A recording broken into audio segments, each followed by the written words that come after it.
Ever since U.S. President Donald Trump came on the scene, the business world has been turned upside down when it comes to trade. His frustration with China showed itself when he issued an investigation into intellectual property theft. He's also been focused on Mexico and Canada in what is called NAFTA. Trump has threatened to leave NAFTA since he believes that American workers and manufacturers, well, that they got a bad deal. Is he right? We're going to be looking into that, where the U.S. is shortchanged or maybe not, including Canada and Mexico. Key sticking points: dispute resolution and labor standards. All U.S. demands for modification, but a failure to reach an agreement would create what would amount to a trade war. Yes, another trade war in the making, like with China. Can the U.S. afford that, though?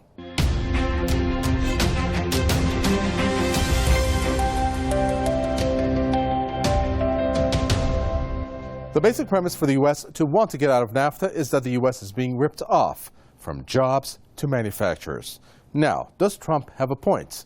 First, this number is irrefutable. 700,000 jobs were lost in the U.S. as a result of NAFTA. Now, some sources put that number at 1 million or even more. Second, U.S. employers were forced to accept lower wages and benefits, which has suppressed their career growth and purchasing power.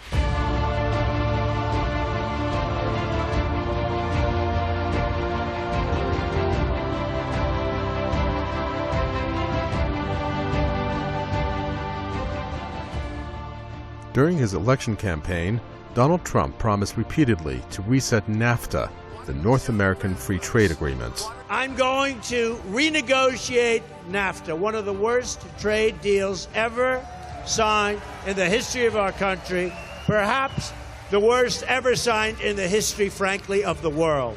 The Trump administration blames NAFTA for the loss of over 700,000 American jobs, mostly manufacturing jobs. By some estimates, that number could be a lot higher. I want to be clear that he is not interested in a mere tweaking of a few provisions and a couple of updated chapters. We feel that NAFTA has fundamentally failed many Americans and needs major improvement.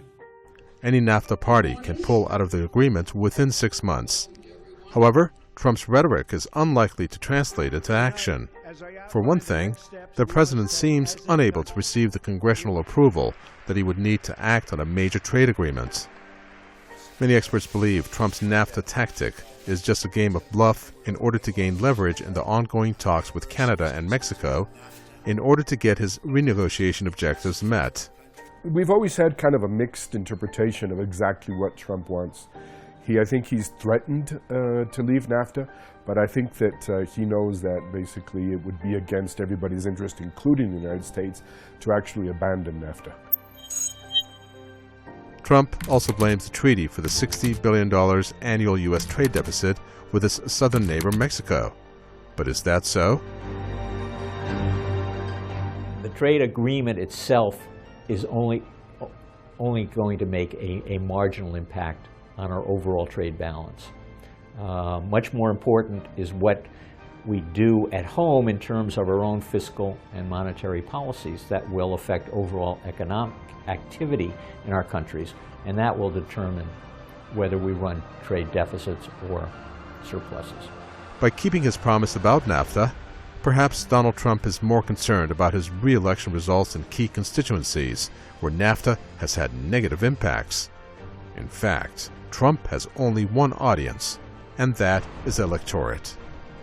The automotive sector, the manufacturing sectors, those were his key constituencies in the battleground states, which he barely won in the presidential elections. And those are the promises he made, and those are the promises he told the president of Mexico in that telephone conversation I mentioned. Those are the promises he wants to keep.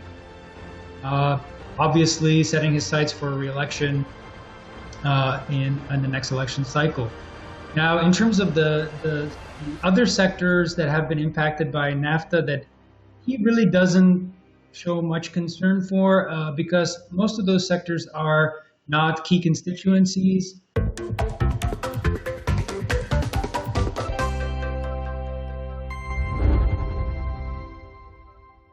NAFTA has had an effect on Mexico. The industries affected, well, to begin with agriculture and small businesses, SMEs. After all, how can they compete with large U.S. conglomerates. This leads to the displacement of millions of Mexican workers and their families. And here is where the knock-on effect begins. These Mexican families then flooded into the U.S., further pushing down wages. The final and perhaps most destructive effect of NAFTA: American multinational corporations who benefited from using low-wage workers for their bottom line.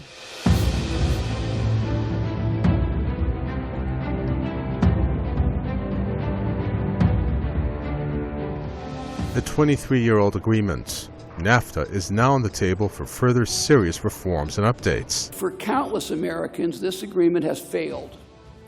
We cannot ignore the huge trade deficits, the lost manufacturing jobs, the businesses that have closed or moved because of incentives, intended or not, in the current agreement. The process we begin today is not about going back to the past, but is looking into the future. Mexico believes that NAFTA has been a strong success for all parties, and we also agree that there is room for modernization in order to make this agreement even more successful.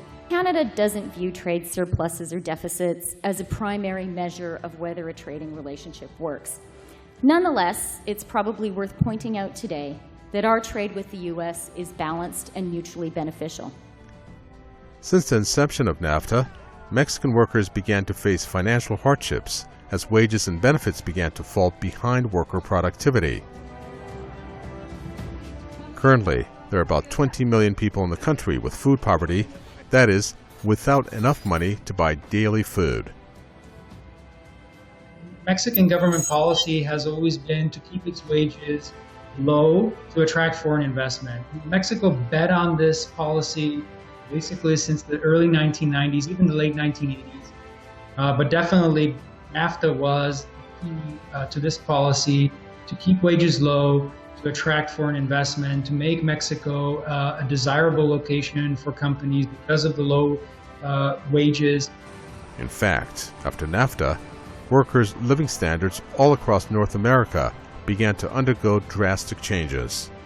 And it doesn't make sense to have trade deals with nations that who have, very poor labor standards, lower the standard of living for workers in all three countries. So the question has to be, how do we fix this? How do we make it equal? How do we give Mexican workers, Canadian workers, and U.S. workers good-paying jobs, elevate the standard of living for workers in all three countries? And if labor standards aren't a part of a trade deal, then there shouldn't be a trade deal.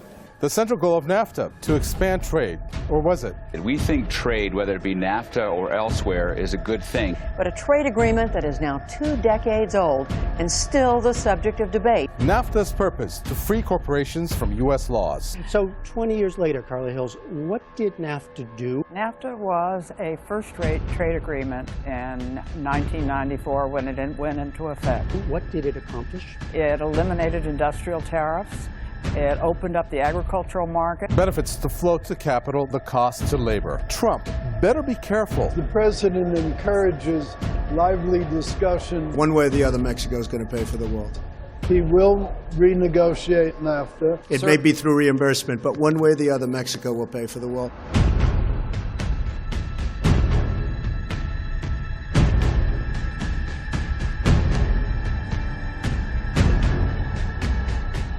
It is common knowledge that expanding trade was not the primary intention of NAFTA, at least from the Americans' point of view.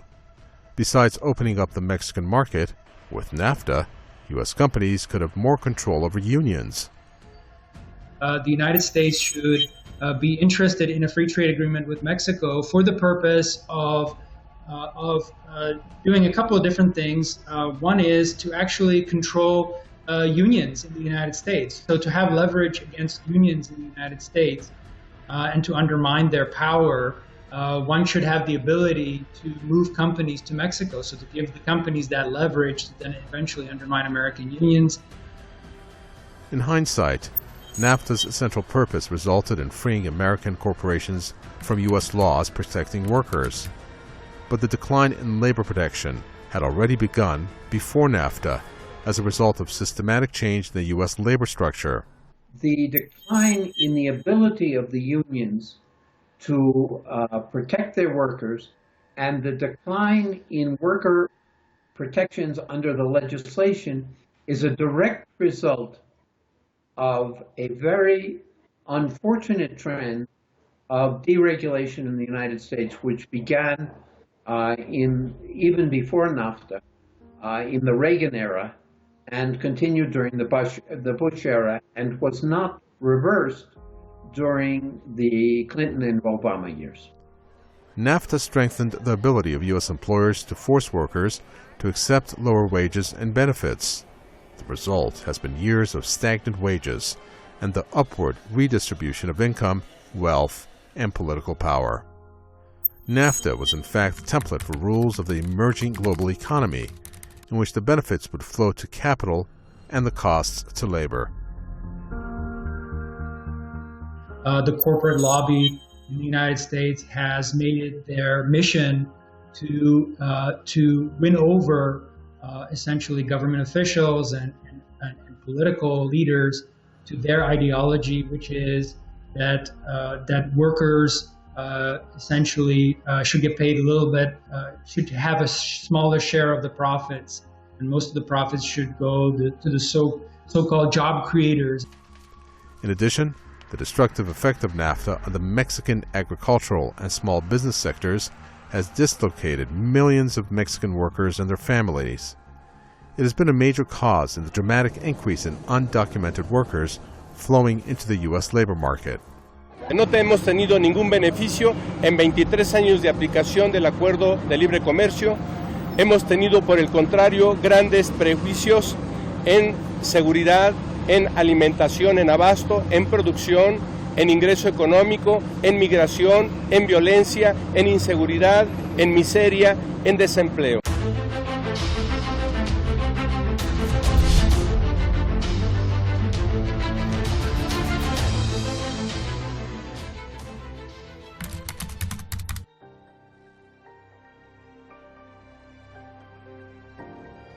These negotiations are a very important priority for President Trump.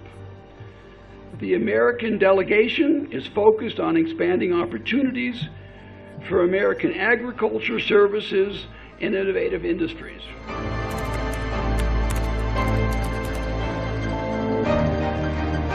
In 20 days, to have reached the point where we feel we have really gone a very long way to understanding each other, to getting what we each need to get out of this, I feel very comfortable that by the standards of any trade negotiation, that is tremendous progress.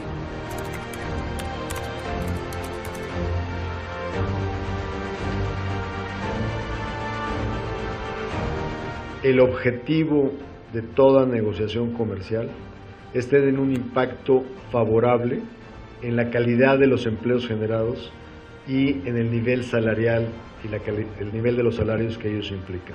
Entonces, el objetivo es ese, fortalecer los salarios de los trabajadores dedicados al sector de exportación, fortalecer claramente sus derechos laborales.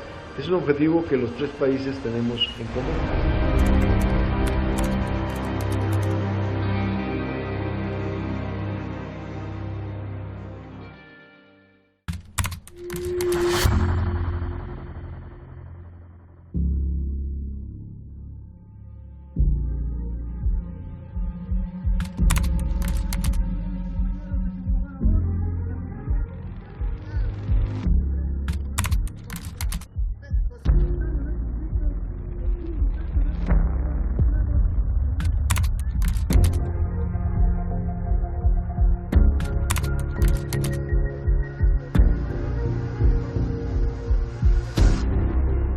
NAFTA must be about a progressive workers' agenda.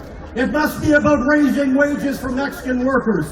It must be about discussions of the laws in the United States and Canada that restrict free collective bargaining.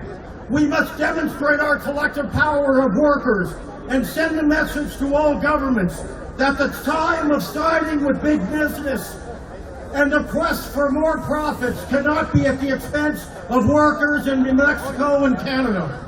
It'll never be borne off our backs.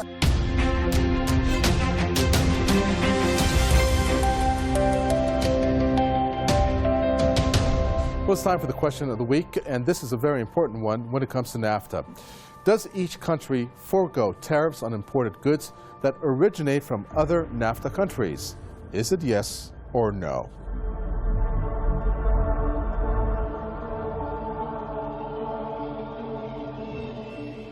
Well, the correct answer is yes, and that's a very important part when it comes to the renegotiations.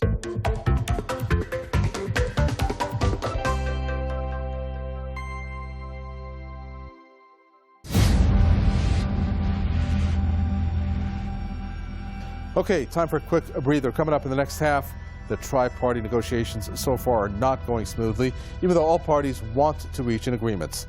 We'll take a look at the different scenarios if the U.S. decides to pull out of NAFTA. Will it spell a trade war or worse, widespread dislocation and unemployment?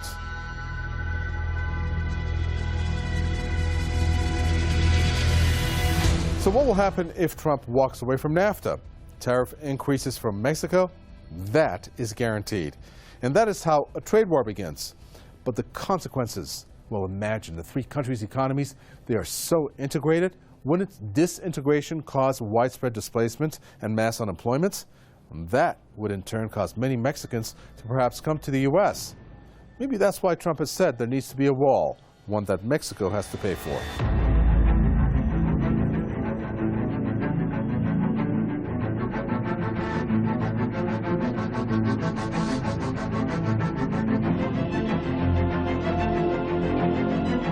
The chief U.S. goals of pulling out of the agreements are less to deal with trade deficits and more to do with manufacturing jobs.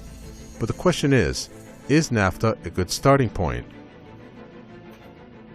Given the policies that are being pursued, given the policies that Trump wants to achieve in terms of tax cuts that would expand the budget deficit, we're likely to run larger trade deficits with Mexico and Canada, and that's going to lead some of the political advisors to President Trump and the President himself to complain more about our trading partners. While walking away from the agreement is a simple move for each party, it might have far-reaching consequences for all. Uncertainty about the future of America's terms of trade with Canada and Mexico is and will suppress economic growth in both of our countries. And it could spur a political reaction that could be harmful to our trade. Canada and Mexico account for 1/3 of U.S. agricultural trade. The North American neighbors are the two leading U.S. sources of food and AG imports. Any disruption in NAFTA can be first to the detriment of U.S. farmers. Mexico is importing a very, very substantial amount of basic food grains from the United States.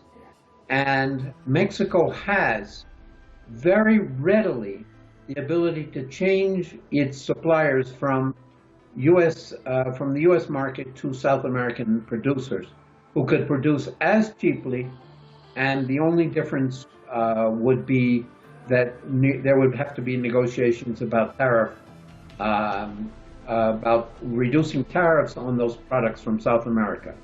And that is already underway. By now, the three countries' economies and populations have become so integrated that disintegration could cause widespread dislocation, unemployment, a substantial drop in living standards, and more. We've celebrated NAFTA. And my friends, if you look at the economy in my state, there was reason to celebrate. I mean, our Arizona Chamber of Commerce has done a survey. It would be about 200,000 jobs directly affected by NAFTA if we stopped it. The United States wanted to tie Mexico closer to itself precisely for the reason of improving Mexico's economy, to limit immigration of Mexicans to the United States. It tried to tie Mexico closer to itself to allow American companies to have a stable Mexican government and a stable Mexican economy, so American companies could take advantage of a larger, growing middle-class Mexican market. And so I think this process would undo all of that strategic interest that the United States, of course, has vis-a-vis Mexico. While it is questionable whether a trade war would be triggered in case of a U.S. breakup, one thing is for sure. It will be a catch-22 situation for Donald Trump. Withdrawing from NAFTA may appeal to parts of Trump's base, mainly those in the manufacturing sector, but it would definitely alienate Trump's many supporters in other areas, including the Farm Belt.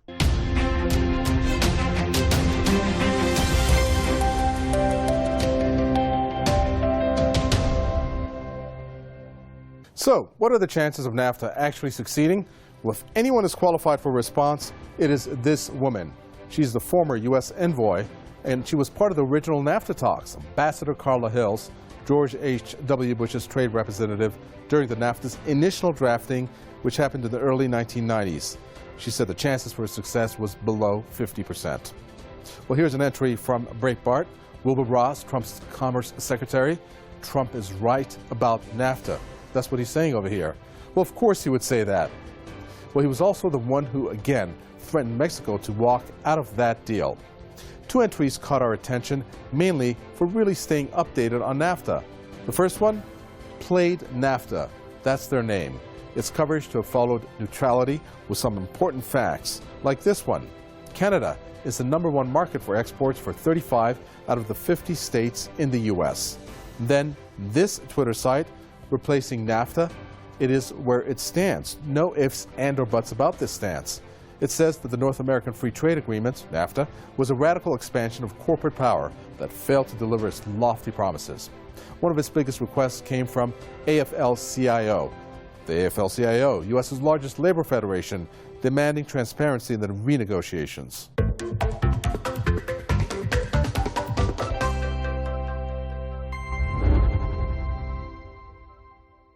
As of the recording of this program, the trade talks for NAFTA renegotiations are still taking place. Now, even if Trump is right about how U.S. jobs and factories may be taking hits from this deal, he has set the stage for a trade war in the way that he and his team, well, in the way that they approached the talks in the first place. But let there be no doubt, to think that a pullout is going to happen is highly unlikely due to the immediate aftermath. Just think about it. Chaos, loss of money, or a social crisis. That's the last thing that Trump and his administration needs, because that will not make America great again. That does it for this edition of Economic Divide. Our contact information is behind me. Make sure you send us a comment, or even if you have a critique. From me, until next week, it's goodbye.